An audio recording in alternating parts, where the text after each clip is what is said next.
بسم الله الرحمن الرحيم الحمد لله رب العالمين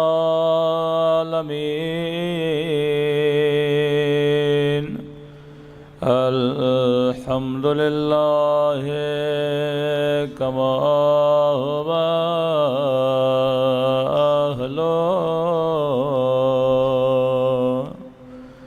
الصلاة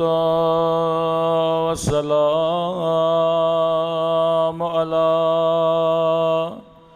سيد المرسلين وخاتم النبيين أبي القاسم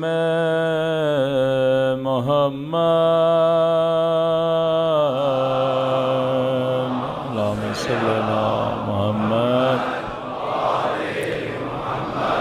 وعلى آله الطيبين الطاهرين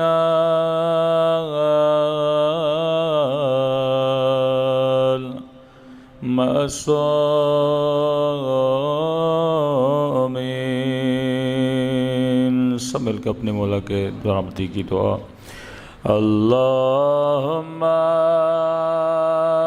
کل ولیک حجت ابن الحسن صلواتک علیہ وعلی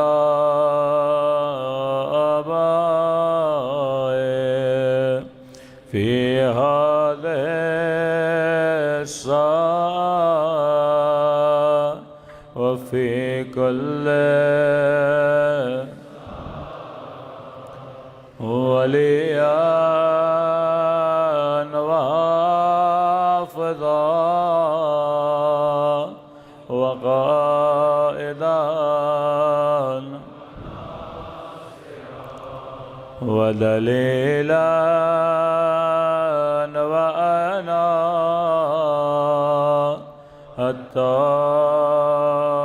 تسكنه أرضك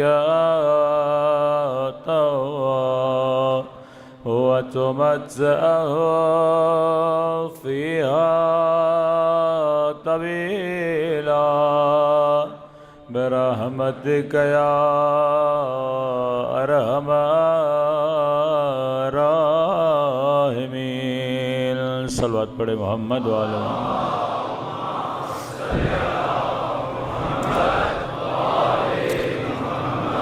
بسم اللہ الرحمن الرحیم رب اشرح لی صدری ویسر لی امری واحلل عقدۃ من لسانی یفقہوا قولی اما بعد فقط قال سبحانہ وتعالی فی محکم کتابہ یا ایہا الذین آمنوا اتقوا اللہ وکونوا مع الصادقین صلوات پڑھے محمد وعلی محمد محمد وعلی محمد دعا ہے پروردگار عالم ان دنوں میں ہم سب کی عبادتوں کو اپنی بارگاہ عالی میں قبول فرمائے اور جو مقصد زندگی مقصد طہارت لے کر فرش عزا پہ آتے ہیں خدا ان مقاصد میں بھی ہم سب کو کامیابیاں نصیب فرما دیں یقیناً فرش عزا فرش حصول روحانیت ہے اور علماء فرماتے ہیں کہ کبھی بھی یہ مت سمجھا کریں کہ کربلا ایک تہوار ہے یا کربلا ایک فیسٹیول ہے یا کربلا صرف ایک یاد ہے کہ جس طرح دوسری قومیں اپنے بزرگوں کی یاد مناتی ہیں کا نہیں، کربلا ایک ریولیشن کا نام ہے، کربلا ایک فکر کا نام ہے، کربلا ایک خاص طرز زندگی کا نام ہے کہ جو کربلائی بن جاتا ہے پھر وہ کبھی بھی کسی یزید کے سامنے جھکتا نہیں ہے۔ کربلائی کا مطلب یہ کہ جب کربلائی بندہ بن جاتا ہے تو لوگ خود کو اس سے کمپیئر کرنا شروع ہو جاتے ہیں کہ ہر زمانے میں حق و باطل کی پہچان کے لیے کسی نہ کسی کو معیار حق بنایا گیا کہ مثلا رسول خدا کے بعد امت جب انتشار کا شکار ہوئی تو نبی نے فرمایا کہ علی مع الحق والحق مع علی، علی حق کے ساتھ ہے اور حق علی کے ساتھ ہے۔ اور اگلا جملہ بڑا عجیب تھا، کہا یہ نہ دیکھنا کہ حق کہاں جا رہا ہے، یہ دیکھنا کہ علی کہاں جا رہے ہیں۔ تو یہاں پہ ذرا انسان کو سوچنا چاہیے کہ علی اور حق دو الگ حقیقتوں کا نام ہے کہ یہ نہ دیکھنا کہ حق کہاں جا رہا ہے، یہ دیکھنا کہ علی کہاں جا رہے ہیں۔ اور پھر نتیجہ دیا کیونکہ جہاں علی جائیں گے وہیں پر حق چلا جائے گا، مطلب علی کا قبلہ حق نہیں، حق کا قبلہ علی ہے۔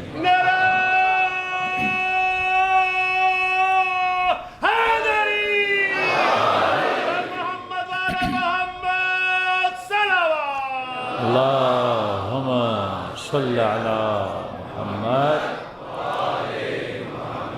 یعنی اگر حق کا بھی کوئی امام ہے تو وہ علی بن ابی طالب ہے۔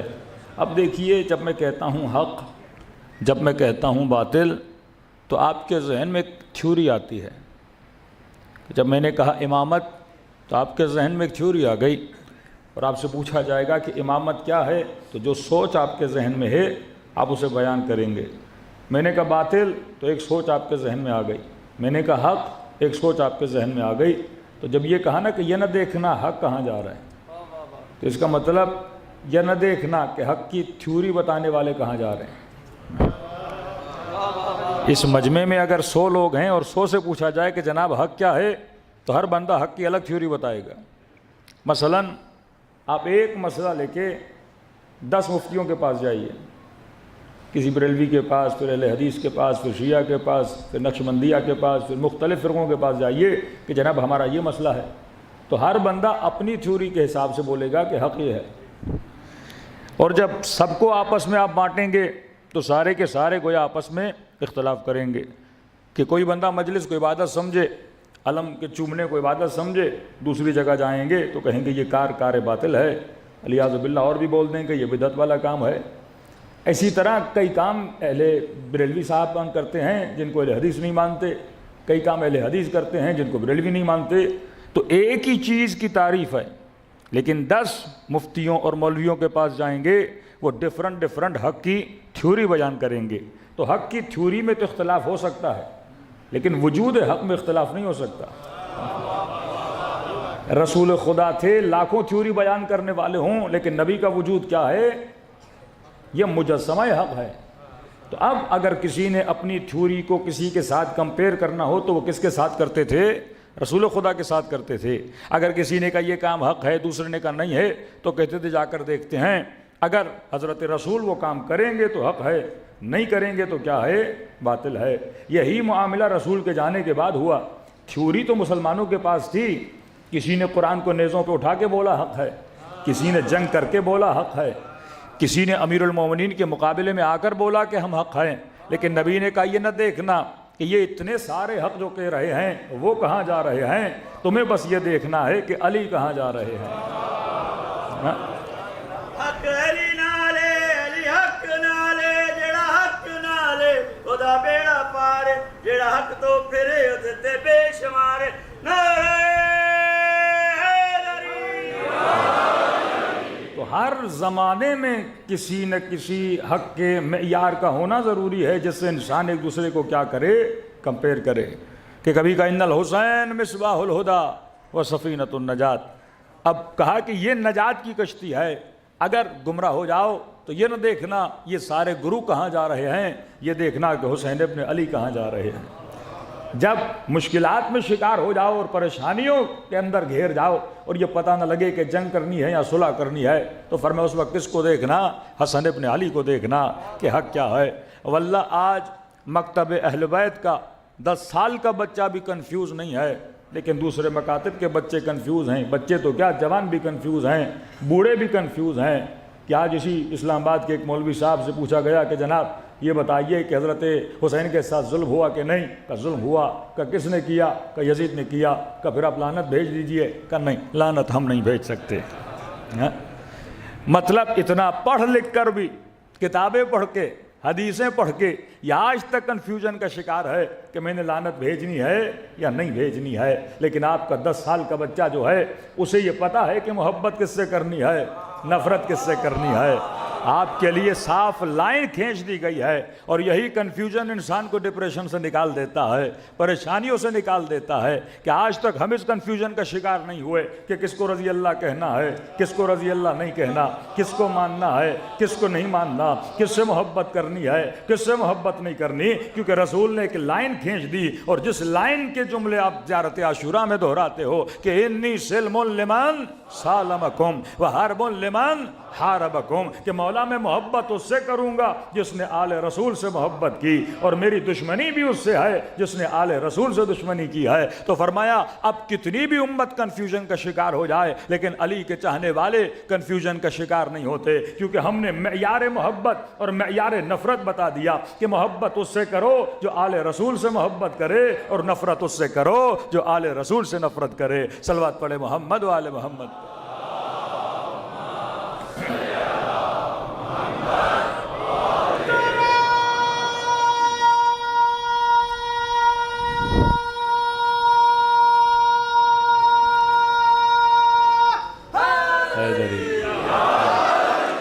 آج پوری امت کا مسئلہ یہ ہے کہ محبت کس سے کرنی ہے، کس سے نہیں کرنی۔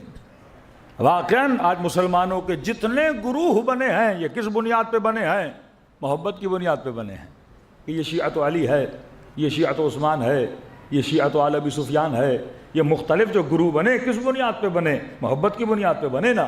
تو اگر محبتیں لوگوں کی صحیح ہو جائیں تو لوگوں کے عقیدے بھی کیا ہو جائیں؟ صحیح ہو جائیں۔ اتنے بڑے پڑھے لکھے عالم دین اہل سنت کے قبلہ طاہر القادری صاحب کہ اپنی امت کو یہ بولیں کہ دیکھو اے جوانوں، مشاجرات صحابہ نہ پڑھنا، کیونکہ پڑھنے کے بعد یا خارجی بن جاؤ گے یا رافضی بن جاؤ گے۔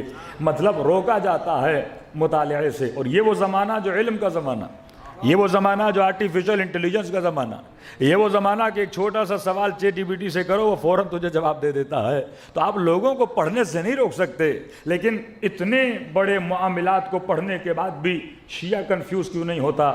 اہل بیت کا چاہنے والا کنفیوز کیوں نہیں ہوتا؟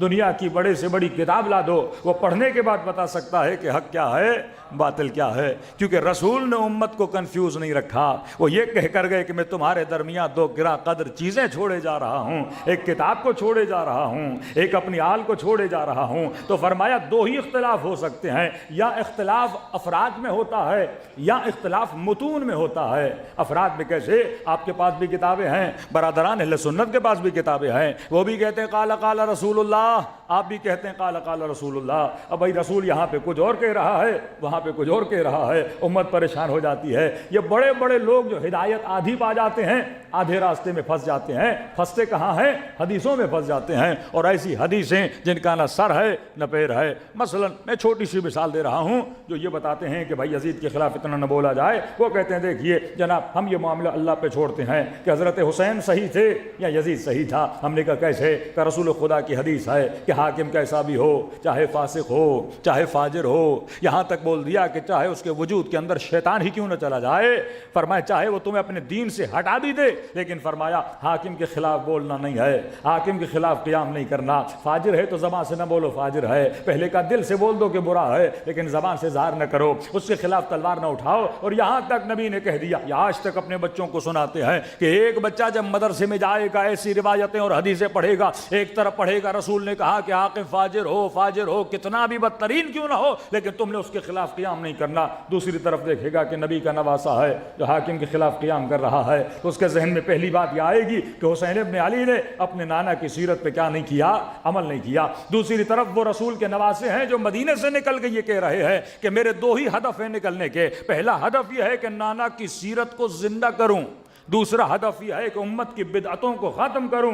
ایک طرف حدیث کچھ کہہ رہی ہے, ایک طرف سیرت حسین کچھ کہہ رہی ہے, تو گڑبڑیاں حدیث میں ہو سکتی ہے, کردار حسین میں تو نہیں ہو سکتی, رفتار حسین میں تو نہیں ہو سکتی. جس کو جنت کے جوانوں کا سردار بنا دے وہ کیسے کچھ غلط کر سکتا ہے؟ یہ ممکن ہی نہیں ہے. لیکن یہاں پہ آپ حدیث پڑھتے ہو تو اسی حدیثوں کی بنیاد پہ کہتے ہیں کہ بھائی امت میں تفرقہ ہو گیا, اگر امام علی مقام قیام نہ کرتے تو ایسا نہ ہوتا. تو یہاں پہ امت کیا ہے؟ کنفیوز ہو جاتی ہے. تو فرمایا یا افراد میں بھی کنفیوز ہو جاتی ہے. ایک طرف نبی کا داماد ہے, نام ہے امیر المؤمنین, دوسری طرف نبی کی زوجہ ہے, دوسری طرف اصحاب ہیں جناب طلحہ و جناب زبیر, یعنی اکابر امت, یہاں بھی اکابر امت. تو آدھی امت کنفیوز ہو گئی. افراد میں بھی کنفیوژن ہے, احادیث میں بھی کنفیوژن ہے. احادیث میں جاتے ہیں تو حدیث آمنے سامنے, یعنی ایک حدیث کہے کہ فاسق و فاجر, نبی نے کہا کہ کبھی اس کے خلاف قیام نہ کرنا. دوسری طرف قرآن کی آیت اٹھاتے ہیں تو اللہ کہتا ہے لعنت اللہ علی القوم الظالمین, اللہ کی لعنت ظالموں پر ہے. دوسری طرف اللہ کہے کہ یرث اللہ عبادی الصالحین, میرے زمین کا ورثہ کس کو ملے گا؟ عباد الصالحین کو ملے گا. دوسری طرف کہے کہ کوئی فاسق بھی آ جائے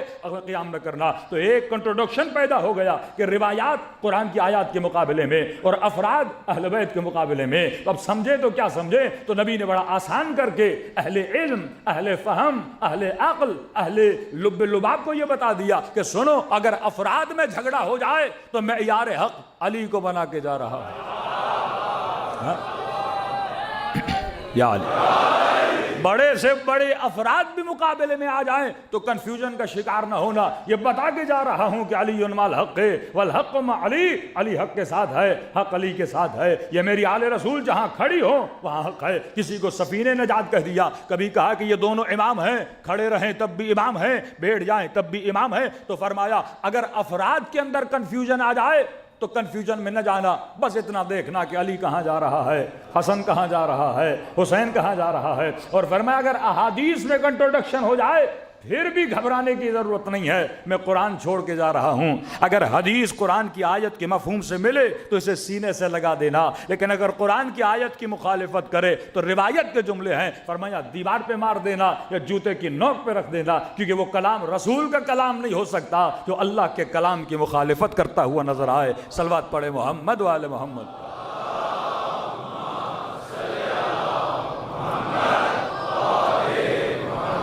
مطلب مسلمان اتنا باولا ہو جائے کہ یہ کہے کہ میں مفتی صاحب سے پوچھوں گا کہ یزید پہ لعنت کروں یا نہ کروں. کیا مفتی قرآن سے برتر ہے؟ کیا کلام خدا سے برتر ہے؟ جب خدا نے کہہ دیا کہ اللہ کی لعنت ہے ظالموں پر, اب چاہے ظالم کل کا ہو چاہے ظالم آج کا ہو, جہاں ظلم ہوگا وہاں رب کی لعنت آ جائے گی. اب یہ بتاؤ امام حسین کے اوپر جو ہوا کیا وہ ظلم نہیں تھا؟ ہر بندہ جو صاحب شعور ہے وہ بولتا ہے واقعاً فرزند رسول پہ ظلم ہوا. قتل کر دیتے تو بولتے چلو بڑوں کی جنگ تھی, 6 مہینے کے بچے کے گلے پہ تیر چلانا, ہاں ماؤں بہنوں کے سروں سے چادروں کو اتارنا, 4 سالہ بچی کو تماچے مارنا, کربلا اس سے کھلا کوئی آئینہ تو نہیں ہو سکتا. تو فرمایا یہ ظلم ہے. اور واللہ اگر اہل بیت کے چاہنے والے نہ ہوتے آج دنیا ظلم کو بھول جاتی, جس طرح غدیر کو بھول گئی, جس طرح علی کو بھول گئی, جس طرح فضیلت آل رسول کو بھول گئی. تو یہ مجلس امام حسین وقت کے ظالموں کے چہروں پر بھی تماچا ہے اور سوئی ہوئی عقلوں کو بیدار کرنے کا بھی ذریعہ ہے کہ آؤ مجلس حسین میں, حسین تیری سوئی ہوئی فکر کو بیدار کرنا چاہتے ہیں. صلوات پڑھے محمد و آل محمد.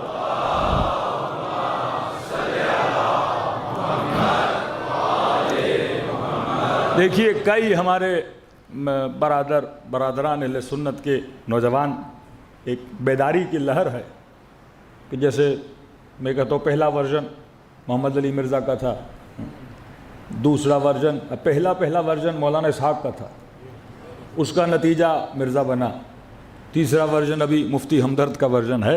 تو آپ دیکھتے ہیں ڈے بائی ڈے یہ کیا کر رہے ہیں, ترقی کر رہے ہیں مکتب اہل بیت پہ. کئی جوان کہتے ہیں مولانا یہ مرزا شروع میں بہت کچھ بولتا تھا, اب اس کو کیا ہو گیا ہے.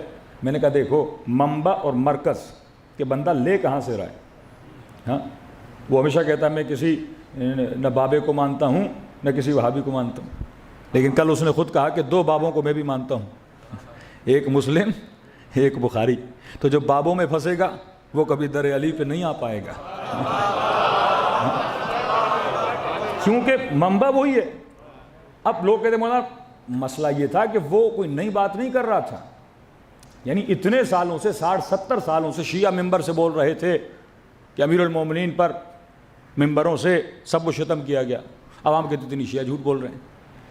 کیونکہ ان کے بندے نے بولا تو عوام کے لیے شوکنگ نیوز تھی, کیونکہ ہمیں تو جھوٹا دکھا دیا نا, ان کی مجلسوں میں یہ ہوتا ہے, یہ جھوٹ بولتے ہیں, لہٰذا ہم کتنا بھی بولے تو نیچے کمنٹ میں آ جاتا ہے کہ شیعہ ہیں سارے کیا بولتے ہیں, جھوٹ بولتے ہیں. جب اپنا ان کا سچ بولے تو پھر ان کی نسلوں نے اسے کیا مانا, سچ مانا. اس نے کوئی نئی بات نہیں کی, وہی چیزیں جو ان کی کتابوں میں لکھی ہوئی ہیں وہ ان کے سامنے لا کے کھڑی کر دی. لیکن اٹک کہاں جاتا ہے, پھر اسی بخاری اور مسلم میں یہ روایتیں بھی موجود ہیں کہ حاکم فاجر ہو, فاسق ہو, شرابی ہو, اللہ کے دین پہ نہ چلنے والا ہو, لوگوں کے دین کو تباہ کرنے والا ہو, لیکن آپ کو حق نہیں اس حاکم کے خلاف کیا کرو, قیام کرو. کبھی کا حاکم سائے خدا ہے زمین پر, کبھی کا حاکم بالکل اسی طرح ہے اللہ کا نیزہ ہے زمین پر, کیسا بھی ہو, کالا ہو, حبشی ہو, غلام ہو, بدتر ہو, جو بھی ہو, تمہیں حق نہیں اس کے خلاف کیا کرو, قیام کرو. تو یہ کون سی فکر آ گئی, فکر بنو امیہ آ گئی. اب جب آپ نے 2 کتابوں کو اپنا بابا بنا دیا, جو وہ کہیں گے آپ کہو گے سچ ہے, اور روایتوں کو کنیکٹ کیا کس کے ساتھ, کبھی کنیکٹ کیا ابن عباس کے ساتھ, کبھی کنیکٹ کیا ابو ذر غفاری کے ساتھ, یہاں تک کہ بعض روایتوں کو کنیکٹ کیا امیر المومنین کے ساتھ. کیونکہ دشمن جو روایتوں کو جعل کر رہا تھا, جھوٹی روایتیں بنا رہا تھا, اسے پتا تھا جب تک سورس مضبوط نہیں بناؤں گا کوئی نہیں مانے گا. اب بھائی کسی روایت پر ابو ذر غفاری کا فنگر تو نہیں لگا کہ ہم ویریفائی کریں کہ ابو ذر نے کہا ہے کہ نہیں. کسی روایت پر امیر المومنین کا کوئی انگوٹھا تو نہیں لگا کہ ہم بتا سکے کہ امیر المومنین نے کہا ہے کہ نہیں. تو روایتوں کی ویریفیکیشن کہاں سے ہوتی ہے, قرآن سے ہوتی ہے. روایت کچھ بھی کہے, آپ دیکھو مفہوم قرآن کے ساتھ ملتی ہے کہ نہیں. روایت کہہ رہی ہے فاسق فاجر ہے, آپ کے لیے اس کی اطاعت کرنی ہے, اطیعوا اللہ و اطیعوا الرسول و اولی الامر منکم, اولی الامر جو بھی ہو جائے آپ نے کیا کرنی ہے, اس کی اطاعت کرنی ہے. بس ابھی شہباز شریف ہیں تو سارے مسلمانوں کو کیا کرنی ہے, ان کی اطاعت کرنی ہے. اب کہیں صحیح کہیں غلط کہیں آپ نے کیا کرنی ہے, اطاعت کرنی ہے. اور ہم نے ممبر سے 2 غلط لفظ ان کے لیے بول دیے تو کہیں گے کہ جناب کیا ہیں, واجب القتل ہیں, کیونکہ آپ نے خلیفے کے خلاف کیا ہے, زبان کھولی ہے. یہی فتاویٰ کہ آپ کبھی بھی بہت بڑی مکاتب اہل سنت میں, معاشرے اہل سنت میں, حکومت اہل سنت میں, پورے عالم اسلام میں دیکھ لیں, آپ کو ریولوشن نظر نہیں آتی. ساری ریولوشنیں مکتب اہل بیت میں کیوں ہیں؟ کہ آج استعمار کے مقابلے میں اگر کوئی کھڑا ہے وہ شیعہ کیوں کھڑا ہے؟ یعنی آج بھی اسرائیل کے مقابلے میں, آج بھی اگر امریکہ کی آنکھوں میں آنکھیں ڈال کے کوئی بات کرتا ہے وہ علی والا کیوں کرتا ہے؟ ان کے بڑے بڑے علماء ڈاکٹر اسرار جیسے آج بھی دیکھیں نسل کیا کہہ رہی ہے, بھائی آج کون کھڑا ہے استعمار کے مقابلے میں؟ یہ شیعوں کا کمال نہیں ہے, یہ راہ حسین ہے, یہ تربیت امام حسین ہے کہ جب غلط دیکھو تو غلط کو غلط کہو, صحیح کو صحیح کہنے کی جرت پیدا کرو. انہوں نے گویا اپنی نسلوں کی غیرت کی رگ ہی کاٹ دی, یہ کہہ کر کہ حاکم کوئی بھی ہو آپ نے اس کے خلاف نہیں بولنا. بھائی پھر امر بالمعروف کا کیا ہوگا, نہیں عن المنکر کا کیا ہوگا؟ کہ ایسے معاشرے جس میں 100 سال حدیثوں پہ پابندی ہو, ایسے حکمران آ کر مسلمانوں پہ بیٹھے, وہ بنو مروان ہوں یا بنو عباس ہوں, جنہوں نے امر بالمعروف پہ اسلامی معاشروں میں پابندی لگا دی. یعنی آپ اگر کسی کو کہتے جناب متقی بن جاؤ, پہلی تقریر عبداللہ ملک مروان نے پہلی تقریر جو کی تھی وہ یہی تھی, اور پہلا خطبہ جو دیا تھا وہ یہی تھا کہ اے لوگوں میں نے سنا ہے کہ تم لوگوں کو تقوی کا درس دیتے ہو اور تمہارے اندر خود تقوی نہیں ہے, اور آج کے بعد اگر کسی نے مجھے کہا کہ متقی بن جاؤ تو میں اس کا سر کیا کر دوں گا, قلم کر دوں گا. کمپلیٹلی سیکولرزم, تمہیں جو بننا ہے بنو, لیکن کسی کو نہ کہو کہ اس نے کیا بننا ہے. تم نے حجاب کرنا ہے کرو, لیکن تمہیں یہ حق نہیں کسی کو بولو کہ بھائی حجاب واجب ہے آپ بھی حجاب کو کریں. تو فرمایا نہیں, آپ نے جو بننا ہے بنے, لیکن آپ کو حق نہیں کہ حاکم کو ٹوکیں, حاکم کو بولیں, حاکم کو امر بالمعروف کریں, حاکم کو بتائیں کہ برائی کیا ہے اور اچھائی کیا ہے. اسلام میں امام حسین نے ایک پریشر گروپ بنایا, ایک ایسا گروپ جن سے کربلا کے واقعے بعد ہر حاکم ڈرتا تھا کہ اگر ہم یہ کریں گے تو یہ گروپ کھڑا ہوگا. اور تبھی ہر زمانے میں یہ جو پریشر گروپ تھا, اب آپ تصور کریں کہ امام حسین کے بعد کسی امام نے قیام بالسیف نہیں کیا, تلوار کی کوئی لڑائی نہیں ہے. معصوم اپنے گھر میں ہیں, درس دے رہے ہیں, اپنے شیعوں سے مل رہے ہیں, لیکن ذرا 5 منٹ کے لیے سوچیے تو صحیح, پھر معصومین کو قتل کیوں کیا جاتا تھا؟ ایک امام تلوار نہیں اٹھا رہا, لشکر نہیں بنا رہا, لشکر کشی نہیں کر رہا, حاکم کے خلاف قیام بھی نہیں کر رہا, پھر اس امام کو شہید کیوں کیا جا رہا ہے؟ کیونکہ اس معاشرے کا جو مؤمنین کا پریشر گروپ تھا وہ کون تھے؟ معصومین علیہ السلام. جس طرح ہر اسمبلی میں ایک اپوزیشن ہوتی ہے, اہل بیت نے فسق کے خلاف اپوزیشن کا کردار اپنایا، فجور کے خلاف اپوزیشن کا کردار اپنایا۔ حاکم کتنا بھی نیک بن جاتا تھا کہتے تھے آپ جعفر صادق جیسے نہیں بن سکتے۔ حاکم کتنا بھی عدالت مند بننا چاہتا تھا لیکن کہتے تھے آپ کی عدالت علی جیسی نہیں ہو سکتی، آپ کا علم اہل بیت جیسا نہیں ہو سکتا، آپ کی درس و تدریس اہل بیت جیسے نہیں ہو سکتی۔ تو بار بار کس کے ساتھ کمپیئر کرتے تھے؟ آل رسول کے ساتھ، اور جب کمپیئر ہوتے تھے تو یہ رسوا ہو جاتے تھے، اور جب رسوا ہوتے تھے ان کو غصہ آتا تھا کہ یہ نہ رہیں تو پھر ہماری عزت رہے گی، یہ رہیں گے تو معاشرہ ہماری عزت نہیں کرے گا۔ اور کیا کمال ہے، آج یہ سارے دشمنان اسلام کیا کہتے ہیں کہ ہمیں مسئلہ کن سے ہے؟ شیعوں سے ہے، سارے ہمیں ماننے کے لیے تیار۔ اسرائیل کہتا ہے یہ بڑے عجیب ہیں جو لوگوں کو بار بار کیا کرتے ہیں؟ جگانا شروع کر دیتے ہیں، تو یہ نہ ہو تو ہمارے مسئلے حل ہو جائیں۔ کہتے ہیں یہ شیعہ رہیں گے تو ہمارے مسئلے بھی باقی رہیں گے۔ ہر بندہ اسرائیل کو ایکسیپٹ کرنے کے لیے تیار ہے، کون ایکسیپٹ نہیں کر رہا؟ علی کے ماننے والے ایکسیپٹ نہیں کر رہے۔ یہ جرت، یہ جو روش امام حسین ہے، اس نے ایک نیا اسلام کا ورژن پیدا کیا واقع کربلا کے بعد۔ وہ ورژن یہ تھا کہ حاکم فاسق و فاجر ہو، آپ نے اس کے خلاف کیا کرنا ہے؟ قیام کرنا ہے۔ یہی مائنڈ سیٹ آپ کو زیدیہ میں نظر آتا ہے، یہی مائنڈ سیٹ اثنا عشری شیعوں میں نظر آتا ہے۔ وہ لبنان ہو، وہ یمن ہو، وہ ایران ہو، وہ عراق ہو، تو پریشان ہو جاتے ہیں۔ 2-3% شیعہ بھی نہیں تھے سیریا میں، یعنی یہ ان کے لیے ایک بہت حیرت اور تعجب کا مقام تھا کہ ایک ایسا ملک جس میں 3% شیعہ ہے، اور نعرہ وہاں پہ کیا مارا کہ سب سے بڑا فساد جو سیریا میں ہے اور کوئی نہیں، کہا کہ یہ علی کی بیٹی کا روزہ ہے، یہ بدعت گاہ ہے، یہاں پہ آتے ہیں، یہ روزوں پہ سجدے کرتے ہیں اور عبادتیں کرتے ہیں، اس کو ہم گرا دیں گے تو سیریا کیا ہو جائے گا؟ لیاذ باللہ پاک ہو جائے گا۔ کتنا زور لگایا لیکن سیدہ زینب کے روزے کو کچھ نہ کر سکے، نہ کچھ ان کو ملا۔ یہ کس کی سوچ ہے؟ یہ امام حسین کی سوچ ہے۔ اگر یہ سوچ نہ ہوتی ہم کبھی بھی اپنا دفاع نہ کر پاتے۔ جس قوم میں شہادت کا جذبہ ہو، جو قوم فرمائے ہمارے شیعوں کی نشانی یہ ہے کہ جب یہ سبیل اللہ پہ چلتے ہیں تو یہ کبھی نہیں گھبراتے کہ موت ان پر آ جائے یا موت پر یہ آ جائیں۔ جناب نافع ابن ہلال لشکر یزید کو مخاطب کر کے کہتے ہیں کہ مجھے پہچانو، انی علی دین علی ابن ابی طالب، میں وہ ہوں جو علی کے دین پہ چلنے والا ہوں۔ فرمائے دشمن ہم اس سے محبت کرتے ہیں جو ان سے محبت کرتے ہیں، جو ان سے محمد والے محمد بنتر سلوات۔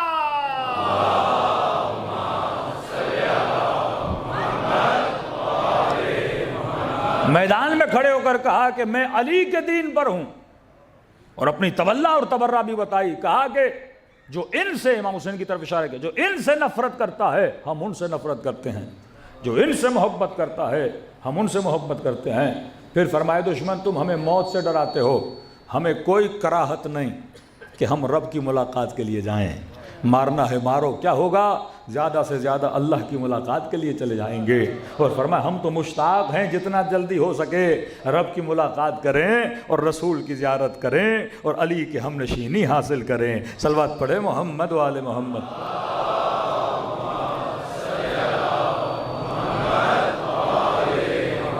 وَأَجِّلْ فَرَجَهُمْ۔ دیکھیے ہمیں کوئی مسئلہ نہیں، ہمارا کوئی شیعہ جوان مثلاً اہل سنت میں جانا چاہتا ہے، کوئی مسئلہ نہیں۔ ہم نے آج تک کبھی کسی پہ اٹیک کیا کہ بھائی آپ شیعہ تھے سنی کیوں بنے؟ پہلی بات کوئی بنتا نہیں، اس مکتب میں آنے کے بعد کوئی جاتا ہی نہیں۔ یہ بالکل ایسے ہے کہ بندہ جب 12ویں پاس کر لے پھر تیسری میں اور چوتھی میں نہیں جاتا، 12ویں والا بیک پہ نہیں آتا، کیونکہ یہاں وہ علم ملتا ہے لوگوں کو کہ لوگ بیک پہ نہیں جاتے۔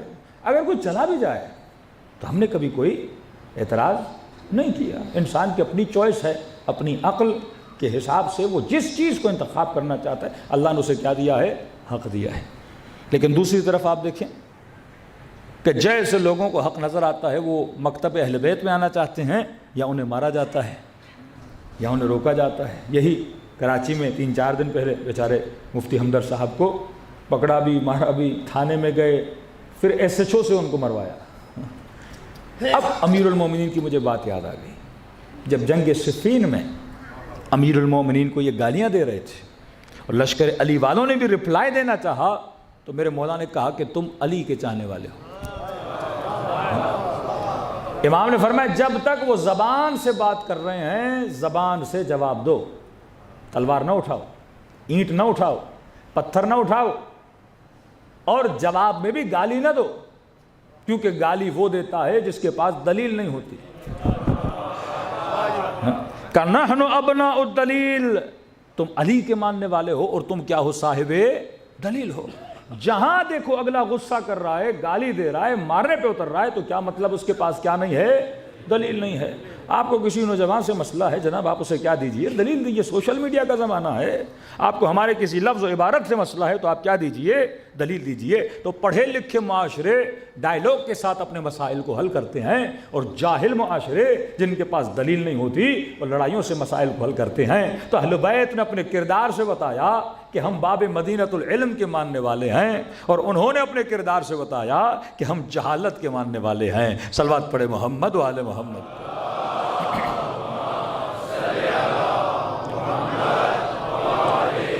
محمد عجل فرج۔ آج کیونکہ پہلی مجلس ایک تمہید ہے، ٹاپک ہمارا انشاءاللہ جو 2 ٹاپکس ہیں، لیکن میں چاہ رہا ہوں 5 مجالس میں ذرا ایک اچھا نتیجہ آپ لوگوں کو دیا جائے۔ تو کلی ٹاپک یہ ہوگا دا نیٹ ورک آف اہل البیت علیہ الصلوۃ والسلام، کہ اہل بیت نے اپنے چاہنے والوں کو کس نیٹ ورک کے ذریعے کیا دی؟ ہدایت دی۔ کہ ایک ایسا معاشرہ جو سارا یزید کی طرف جا رہا ہے، اور اس معاشرے سے ٹوٹ کر چند ستارے حسین کی طرف آ رہے ہیں۔ تو ایسا کیا دیکھا ان لوگوں نے امام حسین نے کہ اپنے بچوں کو چھوڑ کر، اپنے اہل و عیال کو چھوڑ کر، اور یا مت سمجھیے کہ اتنا آسان تھا امام حسین کے پاس جانا۔ میں فزیکل مشکلات نہیں بتا رہا، جس طرح آج کا مسلمان کنفیوز ہے واقعا کہ حق کیا ہے، باطل کیا ہے، کس کے پاس جائیں کس کے پاس نہ جائیں۔ جس طرح آج ایک سادہ سا مسلمان کسی مولانا کی تقریر سننے جاتا ہے تو ہر مولوی کہتا ہے رسول نے یہ کہا، رسول نے یہ کہا۔ ہم جب آ کے یہاں پڑھتے ہیں کہ امیر المومنین نے کہا، کوئی پوچھتا ہے مجمع سے مولانا آپ کہاں سے پڑھ رہے ہو؟ آپ کا اتنا اعتماد ہوتا ہے مولانا پر کہ جو کہہ رہا ہے سچ کہہ رہا ہے۔ یہی اعتماد آپ کے بھائی اپنے مولویوں پہ کرتے ہیں۔ اب اس نے اگر ممبر سے کہا رسول نے یہ کہا، وہ مان جاتے رسول نے کہا، دلوں میں رسول کی محبت ہے کہ رسول کہہ رہے ہیں کہ حاکم فاسق کو تلوار نہ اٹھانا۔ وہ کہتے کچھ بھی ہو جائے نہیں اٹھائیں گے، کیونکہ اس نے کہا ہے، رسول نے کہا ہے۔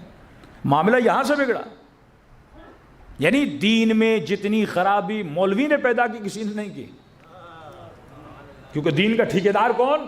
مولانا صاحب۔ اب مولانا کی مرضی جو کہے۔ یزید نے ڈائریکٹ امام حسین کو شہید نہیں کیا، پہلے یزید نے کسی مولوی سے فتویٰ لیا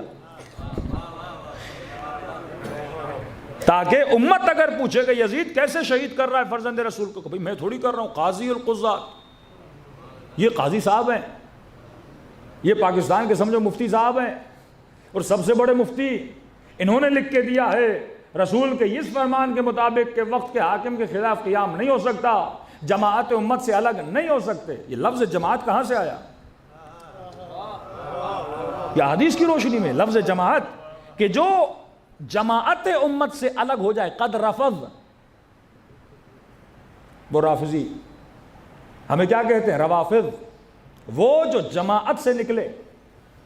پھر حدیث لاتے ہیں کہ رسول نے کہا یہ جو روافض ہیں علیاذ باللہ، ان کا قتل بھی کیا ہے؟ جائز ہے۔ جو حاکم کی بیعت کرے اور بیعت توڑے، چاہے کوئی بھی ہو، اس کا قتل کیا ہے؟ جائز ہے۔ روایتوں کو مبنا بنا کے قتل کیا جاتا ہے۔ بھئی پاکستانی اس سے زیادہ، یعنی یہ واحد قوم ہے پاکستانی جو رسول کی ہسٹری کو سمجھ سکتی ہے، اسلام کی ہسٹری کو۔ آپ کیا کسی کو پکڑنا ہو پہلے کیا بناتے ہیں؟ قانون۔ ایف آئی آر بغیر قانون کے تو کٹتی نہیں، پہلے بناؤ قانون، پھر اس قانون کے تحت اس کو پکڑنا ہے، اس کو پکڑنا ہے۔ اب بڑی آسانی سے کیا کر سکتے ہو؟ پکڑ سکتے ہو۔ قاضی فتویٰ کس چیز کی بنیاد پہ دیتا ہے؟ قانون کی بنیاد پہ۔ اب قانون بنانے والے کی نیت کیا تھی یہ نہیں پتا، کیوں بنایا یہ نہیں پتا۔ انہوں نے کہا قانون بنانے والا خدا اور رسول۔ اب رسول دنیا میں نہیں رہے، فیکٹری لگا دی حدیثوں کی، کہ جناب بخاری جب یہ کتاب لکھتے ہیں صحیح بخاری، کہ آپ جا کے پڑھیے، کہتے ہیں میں نے 6 لاکھ حدیثوں کو چھان کر، 6 لاکھ حدیثوں کو چھان کر یہ اپنی صحیح بخاری لکھی ہے۔ تو 6 لاکھ کا عدد سن کے آپ کو اندازہ ہوگا کہ کتنی جعلی حدیثیں امت میں آ چکی تھی۔ اب ظاہر ہے وہ جناب مسلم ہوں یا جناب بخاری معصوم تو نہیں ہے، انہوں نے جتنی کوشش کی اور جن روایتوں کو صحیح مانا ان روایتوں کو اپنی کتاب میں کیا کر دیا، جمع کر دیا۔ وہ ریفرنس دیکھتے تھے، کوئی روایت ابو ذر سے، ابو ذر موثق ہے، علی سے ہے، علی امیر المومنین موثق ہیں، پہلے خلیفے سے، ان کے لیے موثق ہیں، تو موثقین سے انہوں نے لیا۔ اب اس موثق کو کس نے جوڑا ان کو نہیں پتا۔ ایک پوری لائن ہوتی ہے نا، لائن میں آپ کسی اچھے بندے کو لاؤ ریفرنس دینے کے لیے، کہ کوئی بولے کہ مولانا فلاں جگہ پہ یہ واقعہ ہو گیا، تو آپ کہیں گے خبر لانے والا کون ہے؟ تو کسی نے کہا مسجد کے مولانا نے بتایا، تو آپ نے کیا کر دی؟ تصدیق کر دی۔ کل آپ کو پتہ چلا نہیں کوئی شرابی کبابی ہے وہ دیر، آپ نے کہا شاید نشے میں بول رہا ہے، واقعہ ہوا کہ نہیں ہوا۔ اسی طرح اخبار کو دیکھا جاتا تھا کہ صحیح کیا ہے، غلط کیا ہے، لیکن مضبوط ترین سلسلہ خدا نے جسے دیا ہے، جس کو خود برادران اہل سنت مانتے ہیں، کہتے ہیں اہل بیت کا جو سلسلہ ہے وہ سلسلۃ الذھب ہے۔ پر محمد والے محمد لگتا صلوات، اللہم صلی علی محمد۔ سلسلۃ الذھب یہ سلسلہ سونے کا سلسلہ ہے۔ سونے کا کیسے؟ مثلاً آپ امام حنیفہ سے کوئی بھی روایت لوگے یا حکم لوگے، وہ کہیں گے فلاں صحابی سے سنا، فلاں تابعی سے سنا، اس نے فلاں سے سنا، اس نے فلاں سے سنا، اب بیچ میں کئی فلاں کا پتہ بھی نہیں کون ہے۔ لیکن جب آپ چھٹے امام سے پوچھتے ہو کہ مولا وضو کیسے کریں، کہتے ہیں میں نے اپنے بابا سے، انہوں نے اپنے بابا علی زین العابدین سے، انہوں نے اپنے بابا حسین ابن علی سے، حسین ابن علی نے اپنے بابا علی ابن ابی طالب سے، علی ابن ابی طالب نے رسول سے، رسول نے جبرائیل سے، اور جبرائیل نے خدا سے۔ ہمارے ہاں جتنی کڑیاں ہیں وہ صرف یا 11 ہیں یا 12 ہیں، اس سے زیادہ کڑیاں نہیں بنتی۔ اس سلسلے کو کیا کہا؟ سلسلۃ الذھب۔ کون سا سلسلہ؟ سونے کا سلسلہ۔ اور بہت بڑا سوال مفتی ہمدرد نے اٹھایا، واقعی میں نے پہلے نہیں سنا تھا، اور انہوں نے اپنے اہل سنت بھائیوں سے اٹھایا کہ بھائی یہ کہاں پہ لکھا ہے؟ یعنی قرآن کی کوئی آیت ہے، کوئی حدیث ہے رسول کی، کہ میں نے فقہ جو لینی ہے مثلاً امام حنبل سے لینی ہے، دوسرے سے نہیں لے سکتا، یا میں نے فقہ امام مالک سے لینی ہے، تیسرے سے نہیں لے سکتا، یا میں نے فقہ امام حنیفہ سے لینی ہے، کسی اور سے نہیں لے سکتا۔ کہ یہ ہمیں کس نے پابند کیا ہے کہ ہم صرف 4 اماموں سے فقہ لے سکتے ہیں اور جعفر صادق سے نہیں لے سکتے؟ مطلب کس نے؟ میں نے مسلمان نے جاننا ہے کہ میرا رسول وضو کیسے کرتا تھا، یہ کس نے مجھے کہا کہ میں ان جناب سے صرف پوچھ سکتا ہوں کہ رسول وضو کیسے کرتے تھے، لیکن نواسے رسول سے نہیں پوچھ سکتا؟ یہ جو فکر ہے نا، کہ معصوم فرماتے ہیں اگر کسی کو ہدایت دینی ہے پہلا کام یہ ہے کہ اس کے ذہن میں سوال پیدا کرو۔ سوال آیا تو وہ کھودنا شروع کر دے گا، اور جاتے جاتے بالآخر وہ حقیقت تک پہنچ جائے گا۔ لیکن جس کے ذہن میں سوال ہی نہیں، وہ حقیقت تک کیسے پہنچے گا؟ آپ کے بڑے بڑے علماء اسی طرح تبلیغ کرتے تھے، کیونکہ ایک صفت ہے، کل انشاءاللہ صفات پہ گفتگو کریں گے، وہ صفت ہوتی تھی مومن، معصوم فرماتے مومن نہیں بن سکتا جب تک صاحب بصارت نہ ہو۔ بصیر جو ہوتا ہے اسے حق و باطل کے پہچاننے کی کیا ہوتی ہے؟ شناس ہوتی ہے، اس کے پاس ایک ہتھیار ہے جہاں سے وہ حق و باطل پہچان سکتا ہے۔ یہ بہت بڑے آپ کے عالم دین غالباً شاہ فیصل کے زمانے میں، اس سے بھی پہلے سعودی عرب گئے حج کے لیے، غالباً آغا امینی تھے یا آغا محسن الحکیم، یہ دقیقاً یاد نہیں۔ کہتے جب حج کیا تو گورنمنٹ کا جو بیوروکریسی تھی ان کو پتہ چلا کہ شیعوں کا اتنا بڑا مرجع، اتنا بڑا عالم آیا ہے، لہٰذا ایک رسپیکٹ کی جائے، اور ان کو انہوں نے دعوت دی کہ ہم آپ کو کسی کھانے پہ بلانا چاہتے ہیں۔ تو انہوں نے کہا دیکھیے ہم جہاں بھی آتے ہیں آپ کا یہی مقصد ہوتا ہے کہ بار بار کوئی پھر بحث چھڑی جائے، پھر ظاہر بحث لمبی ہو جاتی ہے، ہم کسی نتیجے پہ نہیں پہنچتے۔ انہوں نے کہا نہیں قبلہ آپ آئیے، کوئی سیاسی بات نہیں ہوگی، کوئی دینی بات نہیں ہوگی، صرف مسلمان ہیں آپس میں بیٹھیں گے کھانا کھائیں گے۔ انہوں نے کہا اچھا ہے، مسلمان تو مان لیا، سفرے پہ بیٹھ جاتے ہیں، یہ پہلے مسلمان کہہ کے بلاتے ہیں پھر کافر کہہ کے اٹھاتے ہیں۔ تو انہوں نے کہا ٹھیک ہے آ جائیے، کوئی بات نہیں، کیونکہ نحن ابناء الدلیل نا، ہم کبھی بھی بحث و مباحثے میں ان باتوں میں گھبراتے نہیں، موٹی موٹی باتیں قرآن سے لو، اور اگر حق کو پہچاننا ہے تو کوئی اب امت اگر کنفیوژن میں رہے گی تا قیامت کنفیوژن میں، آپ کا رستہ تو بالکل کلیئر ہے نا، انی سلم لمن سالمکم حرب لمن حربکم، مسئلہ ہی حل کر دیا آل رسول نے۔ کہتے میں سفرے پہ گیا، بڑے بڑے مفتی، بڑے بڑے مولوی، کوئی یونیورسٹیز کے مدارس کے بڑے سفرے پہ بیٹھے ہوئے ہیں، سمجھو اہل علم جو حدیث کو جانتے تھے، مکے کے مدینے کے حافظان بخاری مسلم، حافظان قرآن، قاریان قرآن، سارے بیٹھے ہوئے ہیں۔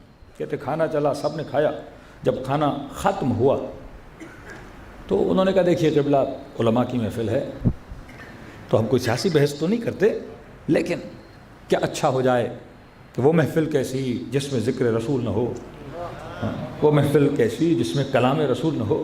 کہ انہوں نے کہا بسم اللہ، ہم کب منع کیا ہے کہ رسول کا ذکر نہ ہو؟ کہا دیکھیے ہم چاہتے ہیں جتنے مفتی حضرات صاحب بیٹھے ہیں، یہ بڑے بڑے جو اکابر ہیں، سب رسول خدا کی ایک ایک حدیث سناتے جائیں تاکہ محفل میں کیا ہو جائے، برکت آ جائے۔ انہوں نے کہا کوئی بات نہیں، آپ سنائیں۔ تو ایک مفتی صاحب اٹھے، انہوں نے ایک حدیث سنائی، دوسرے اٹھے دوسری حدیث سنائی، تیسرے اٹھے تیسری حدیث سنائی۔ قبلہ کہتے ہیں میں نے محسوس کیا ساری حدیثوں کا ٹاپک ایک ہے، ساری حدیثوں کا ٹاپک ایک ہے کہ فلاں صاحب کو شیطان دیکھ کے بھاگ جاتا تھا، ملائکہ ان کو دیکھ کے رش کھاتے تھے، کوئی نبی ہوتا ان کے بعد فلاں نبی ہوتے۔ کہتے پڑھتے کہ میں نے کوئی بات نہیں پڑھے، کہ میری باری آئی۔ مطلب ان کو بھی پتا ہے کہ کس کو کیا اچھا لگتا ہے، کس کی کیا کمزوری ہے۔ انہوں نے کہا ہم تو گھبراتے نہیں ہیں، کہ بولے آپ بھی سنائی۔ اب جان بوجھ کے وہ پڑھ رہے ہیں تاکہ بحث کو کہیں لے لیا جائے۔ تو انہوں نے کہا ٹھیک ہے، آپ نے ماشاءاللہ بڑی پیاری پیاری میٹھی میٹھی حدیثیں سنائی ہمیں۔ تو کہا کہ ایک حدیث ہم بھی آپ کو سناتے ہیں۔ اب اہل مکہ اہل مدینہ بڑے بڑے علماء بیٹھے ہیں۔ کہا رسول خدا کی حدیث ہے من مات ولم یعرف امام زمانہ مات میتۃ جاہلیہ، جو مر جائے اور وقت کے امام کو نہ پہچانے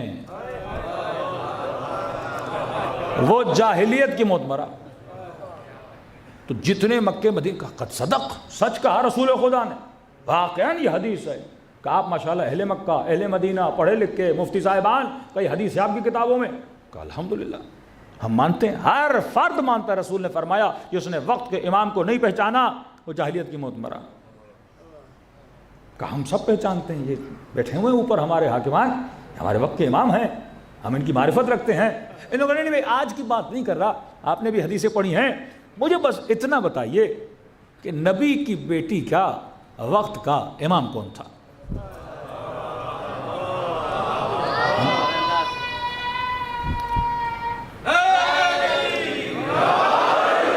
کہا مر جائے اور وقت کے امام کو نہ پہچانے،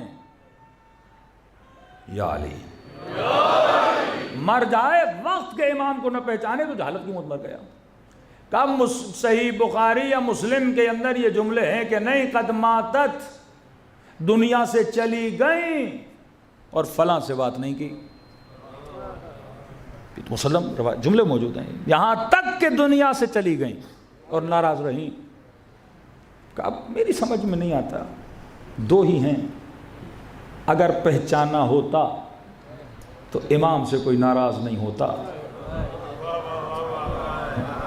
اور اگر نہیں پہچانا تھا تو نبی کیا کہہ رہے ہیں، وہ جہالت کی موت مر گیا۔ کہ یہ تو نہیں ہو سکتا کہ نبی کی بیٹی بغیر معرفت کے دنیا سے چلی جائیں۔ تو دو ہی آپشن ہیں، یا ان کو امام نہیں مانا تھا جن کو آپ مانتے ہو، یا اس کو امام مانا تھا جس کا ہاتھ بلند کر کے نبی نے کہا من کنت مولا ہو فہذا علی مولا۔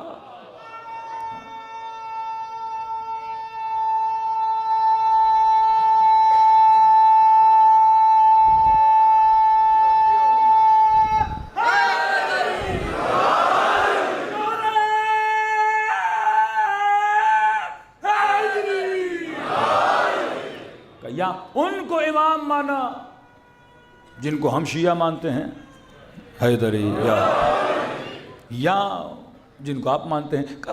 میں کنفیوز ہوں، یہ ذرا بزرگان امت بیٹھے ہیں، تصدیق بھی آپ نے کی نبی کی حدیث ہے، یہ بھی آپ مانتے ہو کہ دنیا سے چلی گئیں، حتی ماتت، کسی سے بات نہیں کی۔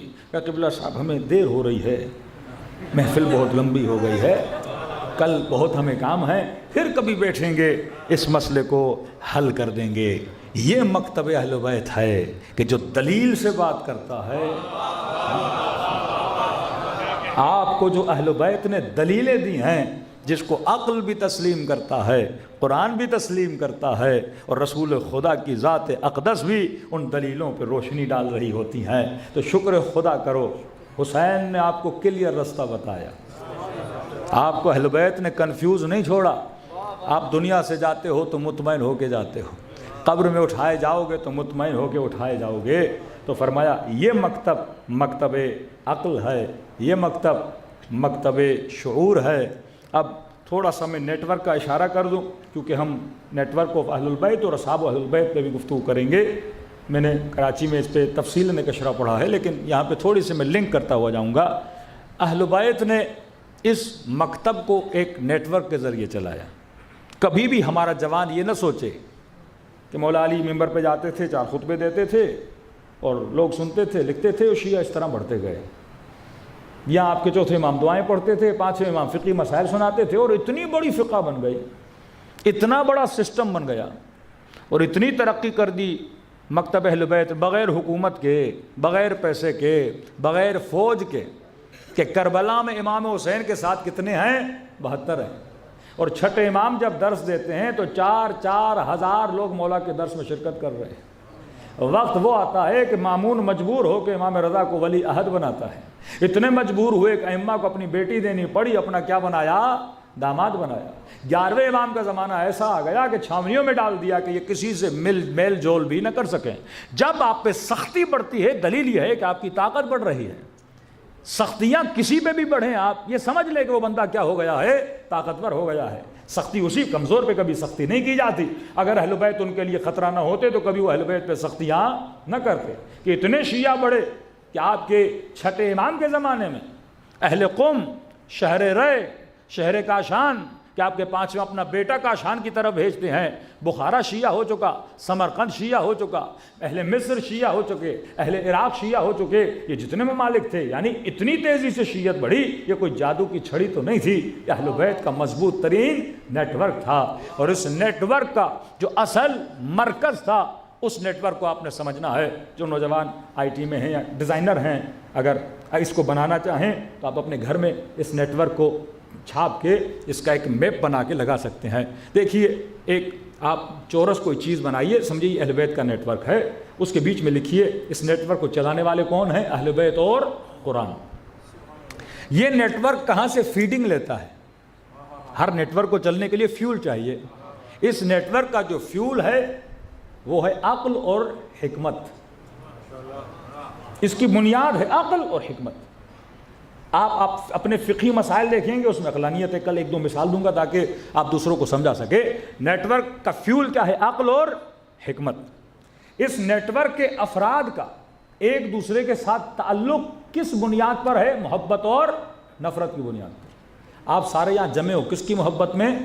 امام حسین کی محبت میں۔ کربلا جاتے ہو 40 میں 20 ملین لوگ، کون جمع کر رہا ہے؟ امام حسین کی محبت۔ ہم جمع ہوتے ہیں ان کی محبت میں، ہم لڑتے بھی ہیں تو ان کی نفرت میں۔ دشمنی ان سے جو اہل بیت سے کیا کرے؟ دشمنی کرے۔ کہا نا کہ حسین کی محبت کو خدا نے شیعوں کے دلوں میں حرارت بنا دیا ہے، اور یہ حرارت کبھی بجھنے والی نہیں ہے۔ مطلب ہمارا ایک دوسرے کے ساتھ تعلق کیا ہے؟ محبت اور نفرت کا تعلق ہے۔ نفرت اس سے جو آل رسول سے نفرت کرے، محبت اس سے جو آل رسول سے محبت کرے۔ اس نیٹ ورک میں رہنے کا قانون اہل بیت نے بتایا ہے۔ مطلب ایک بندہ کہے میں آل رسول سے محبت کروں گا، ان کے دشمنوں سے نفرت کروں گا، لیکن اگر اس قانون پہ عمل نہ کرے اس نیٹ ورک سے نکال دیا جاتا ہے۔ قانون ہے معروف اور منکر۔ المعروف ما امرتم بہ والمنکر ما نہیتم عنہ۔ جو آپ نے کہا وہ ہم کریں گے، جس سے آپ نے روکا ہم رک جائیں گے۔ یعنی یہ اس نیٹ ورک کی 4 دیواریاں ہیں۔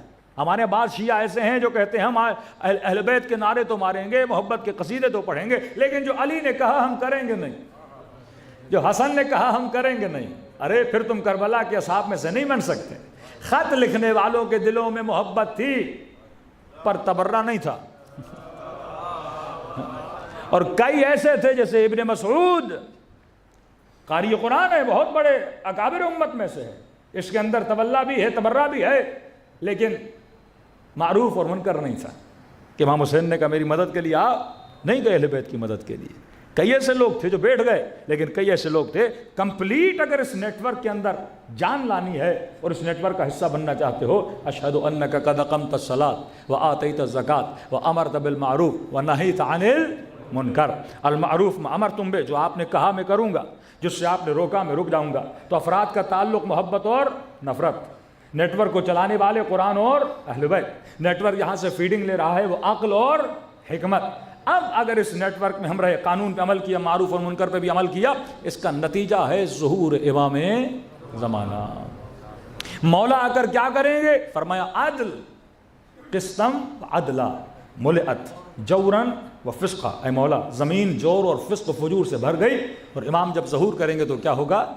عدل اور انصاف زمین میں قائم ہو جائے گا۔ تو فرمایا اگر عدل اور انصاف چاہتے ہو، اس نیٹ ورک کا حصہ بنو، اور تمہارے گھروں میں بھی عدل و انصاف آ جائے گا، تمہاری فکر میں بھی عدل و انصاف آ جائے گا، تمہاری زندگیوں میں بھی تعادل پیدا ہو جائے گا، اور خود دنیا بھی بن جائے گی اور انسان کی آخرت بھی بن جائے گی۔ صلوات پڑھے محمد و آل محمد۔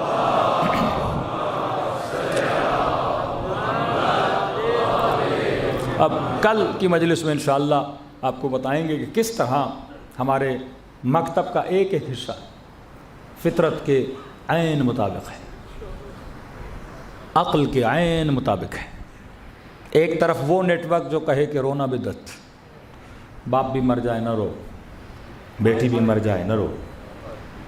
معصوم نے ایک عجیب تقسیم بندی کی ہے، آنسوؤں کی تقسیم بندی۔ کون سے آنسو قابل تعریف ہیں، قابل تمجید ہیں، کون سے آنسو مذمت کے آنسو ہیں۔ ہر آنسو کی تعریف بھی نہیں ہے۔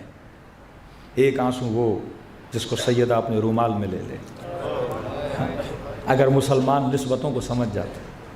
واللہ آنسو کیوں ہیں؟ فرمایا ذکر حسین کا گریہ دلوں کو قسی ہونے نہیں دیتا، دلوں کی نرمی کا باعث بنتا ہے۔ اور اللہ کی آواز آتی ہے نا، میں کبھی بھی ایسے دل میں نہیں آتا جس دل میں قساوت ہے۔ فرمائے نا خدا جس کے دل سے اپنی محبت نکالتا ہے، دل کیا بنا دیتا ہے؟ قسی بنا دیتا ہے۔ اتنے قسی بن جائیں کہ فرزند رسول کے سینے پہ سوار ہو جائیں، اتنا قسی بن جائے 4 سالہ بچیوں کو تماچے مارے۔ یہ ذکر اہل بیت آپ کے دلوں کو کیا کر رہا ہے؟ زندگی دے رہا ہے۔ آج کیوں شیعہ فلسطین کے لیے بلب رہے ہیں، تڑپ رہے ہیں؟ کہ ہم یہاں فلسطین دیکھتے ہیں یا ہمیں کربلا یاد آنے لگتی ہے۔ کربلا میں 6 مہینے کا بچہ تھا، اب دیکھ رہے ہیں گھر گر چکے، آوار کے نیچوں سے چھوٹے چھوٹے بچے نکالے جا رہے ہیں۔ یہ ظلم ہے۔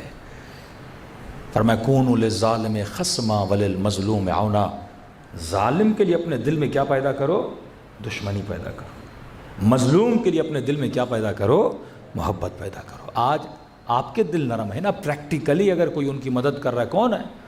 برملا ان کے رہبر کہہ رہے ہیں آپ یعنی شیعیان حسین ابن علی کا شکریہ ادا کر رہے ہیں۔ کس مسلم ملک کے سربراہ کا لے کے انہوں نے شکریہ ادا کیا؟ آپ شیعوں کا شکریہ ادا کیا کہ واقعاً آج بھی یزید کے مقابلے میں کوئی کھڑا ہے تو علی کے چاہنے والے کھڑے ہیں۔ یہ قوت تب آئے گی جب آپ کے دل نرم ہوں گے۔ دل نرم ہوتا ہے تو آپ کے اندر قربانی کا جذبہ پیش آتا ہے۔ کربلا میں دلوں کی نرمی تھی، اگر حر کا دل نرم نہ ہوتا کبھی حسین کے پاس نہ آتا، اگر وہب قلبی کا دل نرم نہ ہوتا کبھی یار و یاور حسین نہ بنتا۔ فرمایا قدر جانو ان آنسوؤں کی، یہ روح تمہاری روح کو زندگی دیتی ہے، گریہ امام حسین۔ تبھی میں ہر سال کہتا ہوں کہ فرمایا ہم اہل بیت کریم ہیں، اگر خلوص دل سے میرے جد حسین کو سلام کرو گے، خدا تجھے ثواب زیارت حسین عطا کرے گا۔ دلوں کو کربلا کی طرف متوجہ کریں۔ دعا ہے خدا ہم سب کو زیارت ذریعہ حسین نصیب فرمائے، اور کبھی کبھی یہ سلام امام حسین کی زری کے سامنے بیٹھ کے اپنے آقا حسین کو دیں۔ لیکن فرمائے مومن اگر کربلا نہیں آ سکتے تو کیا ہوا؟ اپنے گھر میں بیٹھ کر جب دل تڑپے مجھ حسین کو سلام کرو، خدا تجھے ثواب زیارت عطا کرے گا۔ کہ مولا ایک سلام سے ثواب مل جاتا ہے؟ فرمایا ایک نشانی اگر تیرے اندر آ جائے۔ مولا کون سی نشانی؟ کہ اگر خلوص سے مجھ حسین کو سلام کرو اگر نہ چاہتے ہوئے تیری آنکھوں سے آنسو آ گئے، یہ مت سمجھنا یہ تیرے آنسو ہیں، حسین نے تجھے تیرے سلام کا جواب بھیجا ہے۔ چوتھے امام فرماتے ہیں کثرت سے میرے بابا کو سلام کرو۔ کسی نے کہا مولا زیارت عاشورہ میں 100 سلام، اتنی تاکید کیوں ہے؟ کہا کیونکہ عاشورہ کے دن میرا بابا ترس گیا تھا، کہتے تھے اسے سلام نہ کرو، سلام مسلمانوں کو کیا جاتا ہے۔ کہ جب تو سلام کرتا ہے ہماری جد امجدہ کے کلیجے کو ٹھنڈک پہنچتی ہے، ارے کوئی تو ہے میرے حسین کو سلام کرنے والا، کوئی تو ہے میرے حسین کی مظلومیت پہ رونے والے۔ دلوں کو کربلا کی طرف متوجہ کریں، سلام خلوص دل سے اپنے آقا کو سلام کریں۔ السلام علی الحسین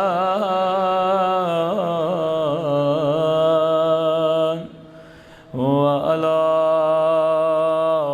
علی ابن الحسین وعلی اولاد الحسین وعلی اصحاب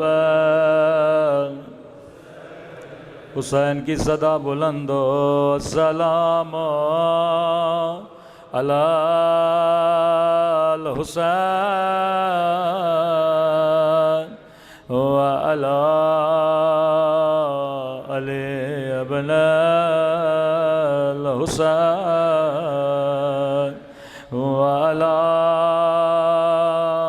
اولاد الحسین وعلی اصحاب سب مل کے السلام علی الحسین وعلی علی ابن وعلی اولاد الحسین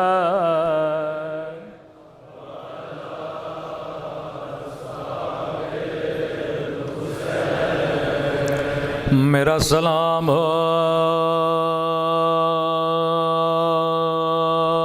زینب کی لٹی ہوئی چادر پہ،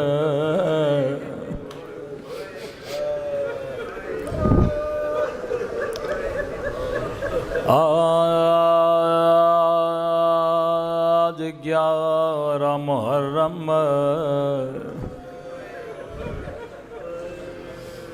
آج بیٹی کے پاس سینہ نہیں جس پہ وہ سونے کی عادی ہے، آج رباب کی گود میں علی اصغر نہیں،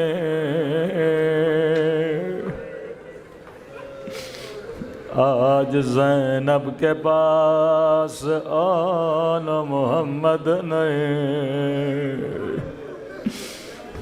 مجھے نہیں پتا آج کی رات سکینہ کہاں سوئی ہوگی، مجھے نہیں پتا آج رباب کیسے سوئی ہوگی۔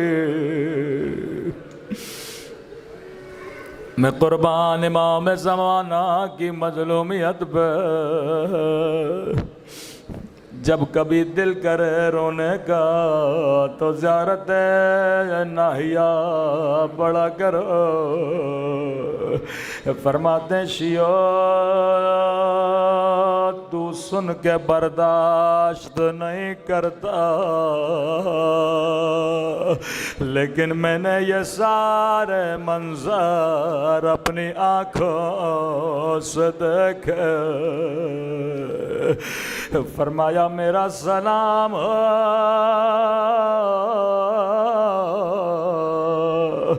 ان ننھے سے رخساروں پہ جن کا رنگ بدلتا رہا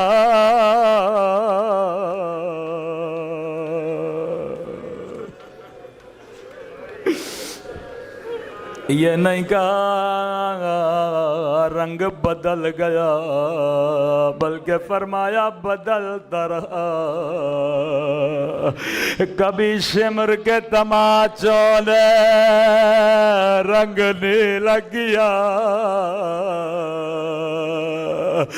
کبھی ظالم کے تماچوں نے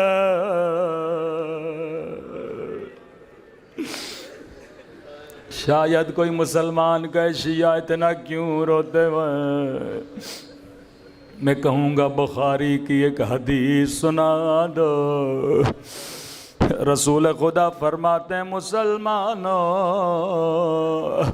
کبھی حیوان کو بھی منہ پہ نہ مارا کرو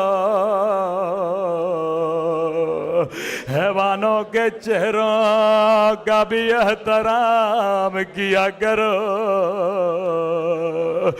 امام زمانہ فرماتے میرا سلام اس 4 سالہ بچے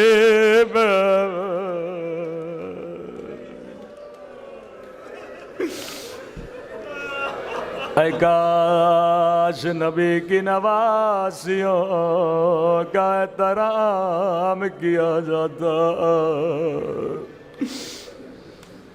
بی بی زینب فرماتی ہیں جب سکینہ شہید ہو گئی سب سے زیادہ جو بی بی رو رہی تھیں وہ جناب ام کلثوم تھی بی بی زینب نے کہا ام کلثوم اگر آپ روئیں گے بچوں کو حوصلہ کون دے گا کہنے لگی آقا زادی ایک منظر میری نگاہوں سے نہیں جا رہا کہ ام کلثوم کیسا منظر کہنے لگی بی بی زینب میں بازار شام سے گزر رہے تھے سکینہ میری گود میں تھے شامی بچوں کے ہاتھوں میں روٹیاں تھے بچی کی نگاہ روٹی پہ پڑے میرے کان میں کہا پپی اماں مجھے بڑی بھوک لگی گا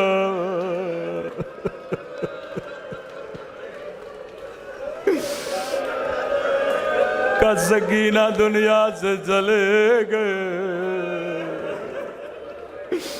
میں سکینہ کو روٹی بھی نہ کھلا سکے تبھی امام حسین فرماتے ہیں شیعو تھوڑی آواز بڑھا دیں جب جب پانی پیو میری سکینہ کو یاد کیا کرو فرمایا ایک ایک گھونٹ کے لیے میری بچی کو تماچے مار گئے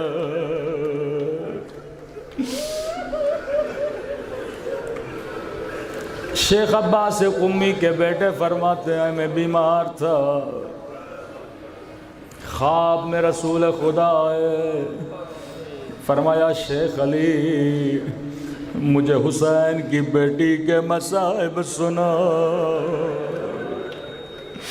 میں نے کہا یا رسول اللہ بیمار ہوں میرے گلے میں کینسر ہے فرمایا سنا سکینہ کے مصائب خدا تجھے شفا دے گا شیخ علی کہتے ہیں میں نے ایک جملہ پڑھا رسول خدا غش کھا گئے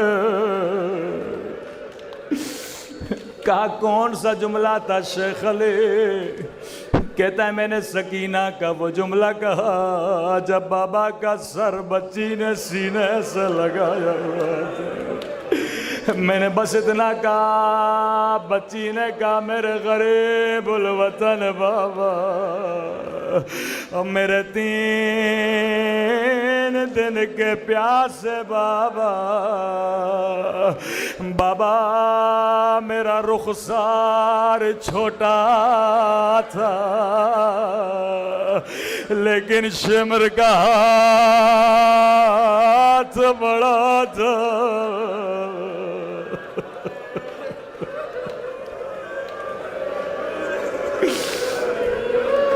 کہ رسول خدا نے اتنا سنا بے ہوش ہو گئے۔ بخاری میں رسول کہتے ہیں مسلمانوں کبھی حیوان کو بھی منہ پہ نہ مارا کرو۔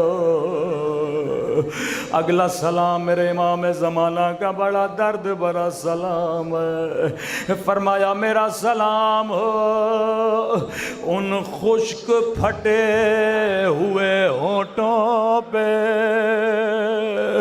اللہ جانے یہ کس کے ہونٹ، کیا یہ علی اصغر کے ہونٹ، کیا یہ علی اکبر کے ہونٹ؟ جواب میرے مولا خود دیتے ہیں۔ فرمایا میرا سلام ہو ان خشک پھٹے ہوئے ہونٹوں پہ، او جن پہ ظالم چھڑی مار رہا تھا۔ اللہ جانے بچی نے یہ منظر کیسے دیکھا، خدا کسی بچی کو بابا کا گھٹا سر نہ دکھائے۔